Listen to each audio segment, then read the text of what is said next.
बिस्मिल्लाहिर्रहमानिर्रहीम। आज cipher case की फिर अडयाला जेल के अंदर समाअत है।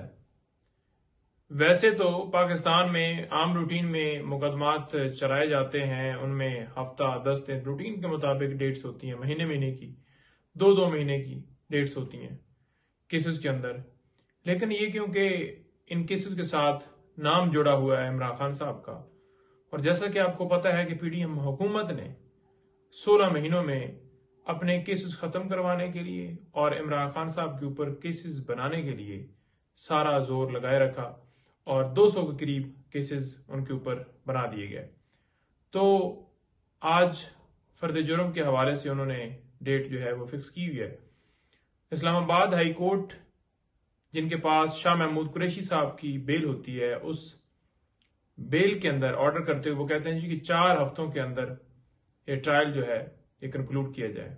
क्या बाकी मुकदमात में भी यूं ही वो हदायत देते हैं कि 4 हफ्ते के अंदर ये ट्रायल कंक्लूड किया जाए? सवाल ये है। और दूसरा सवाल ये है कि जब इस्लामाबाद हाई कोर्ट ने ओपन ट्रायल का कह दिया कि ओपन ट्रायल होना चाहिए, तो क्या ये ओपन ट्रायल हो रहा है? किसी सूरत हम इसे ओपन ट्रायल नहीं मानते।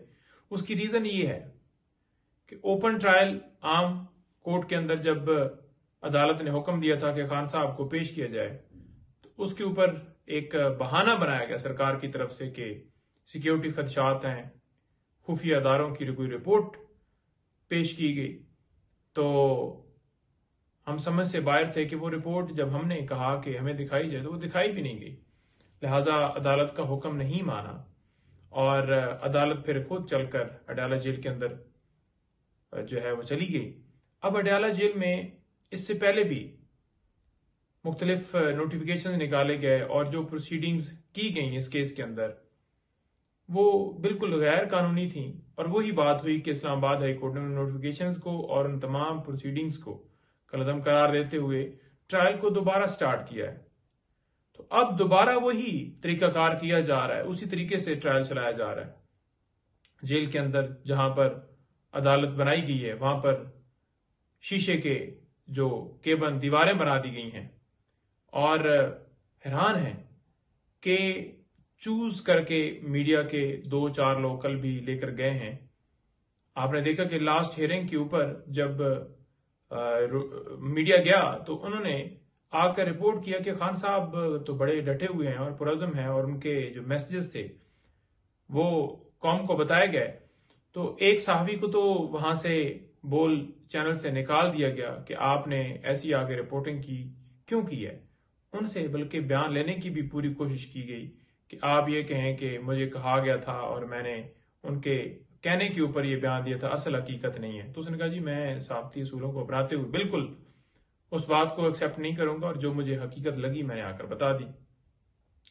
लिहाजा जो सहाफी थे उनके ऊपर भी पाबंदी थी कल, आज भी हम यही देख रहे हैं कि आज भी ऐसे ही होगा।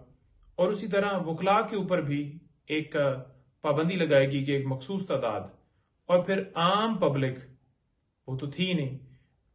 कुछ लोग जैसा कि आपको पता है अकबर एस बाबर टाइप के या दीगर नामालूम लोग, तो उस तरह के लोग लाए जाते हैं, बिठाए गए। कल वो निकलते हैं तो उनसे पूछा जाता है, मीडिया वाला एक हमारा दोस्त पूछ रहा था कि आप बताएं जी कि आपका तल्लक किससे है, पीटीआई से है? कहते नहीं मेरा तल्लक तो पीटीआई से नहीं है। तो उन्होंने कहा फिर आप कैसे अंदर? उन्होंने कहा जी मैं वैसे सपोर्ट करता हूं। भाई तल्लक नहीं है पीटीआई से तो सपोर्ट कैसे आप फिर करते हैं पीटीआई को? तो मतलब ये प्लांट किए लोग, आम पब्लिक पता नहीं कौन है, किधर से आए, किसने भेजे, बिठाए गए। और मीडिया का वहां पर होना इसलिए जरूरी था कि वो हकायक बता सकें कौम को कि केस के अंदर जितने केसेस चल रहे हैं उनके अंदर हो क्या रहा है। लेकिन वहां पर मीडिया जो चूज किया गया तो वो ना तो खान साहब तक उनकी आवाज जा सकती थी, ना वो उनसे बात कर सकते थे, क्योंकि वो शीशी के केबन एक सिक्योरिटी का बहाना बनाया गया है। अदरवाइज हम देख रहे हैं कि वो जो नामालूम लोग हैं वो उस समाज के ऊपर मौजूद थे उस हॉल के अंदर, उनसे कोई खतरा नहीं है। हाँ साफी उनकी फैमिली उनके बुकला हों तो उनसे खान साहब को जरूर खतरा है। और जहां पर जैसा आप बैठे हुए हैं वहां से जो साहबी बैठे हुए कम से कम 20-25 फुट 30 फुट का वो फासला है। तो वहां से जो समाअत चल रही होती है, जो कार्रवाई चल रही होती है, जो दलाइल चल रहे होते हैं, वो भी मीडिया के लोगों तक रिपोर्ट नहीं होते। तो वो जब कल समाअत खत्म हुई तो उन्होंने पूछा कि हमें जी बताया जाए कि क्या हुआ है समाअत में।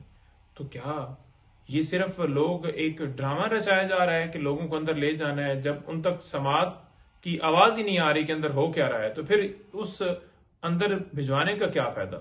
तो फिर क्या इसे ओपन ट्रायल कहेंगे? ओपन ट्रायल का मतलब होता है आम पब्लिक, वकला और फैमिली और जो साफी हैं वो जाएं, बिल्कुल उनको हर तरह से एक्सेस हासिल हो। और जेल के अंदर ही क्यों की जा रही है? अगर एक शख्स को आप सिक्योरिटी नहीं दे सकते तो 26 करोड़ आवाम को आप कैसे सिक्योरिटी जो है वो फराम करेंगे? इसी तरह तोशाखाना केस वो भी कल लगा हुआ था और उसके अंदर इनिशियल दलाइल कुछ हुए हैं, आज मजीद उसके अंदर दलाइल होंगे। इसके साथ साथ अलकादर ट्रस्ट केस तोशाखाना, जो आपको पता है बीबी साहिबा के ऊपर भी एक इसी तरह से कार्रवाई नैब के अंदर चलाई गई है, तो वो भी आज दोनों केसेस में बीबी साहिबा भी पेश होंगी वहां पर। और इसके साथ साथ इलेक्शन कमीशन वो भी जनाब अब चल के जा रहा है, तौहीने अदालत की कार्रवाई स्टार्ट है। इलेक्शन कमीशन जो है वो कमीशन है, वो अदालत नहीं है, ट्राइब्यूनल नहीं है, तो उसके पास तौहीने अदालत का इख्तियार ही नहीं है। पहले तो उसके पास इख्तियार नहीं है और दूसरे नंबर पर अब वो भी अडयाला जेल के अंदर चल के जा रहा है।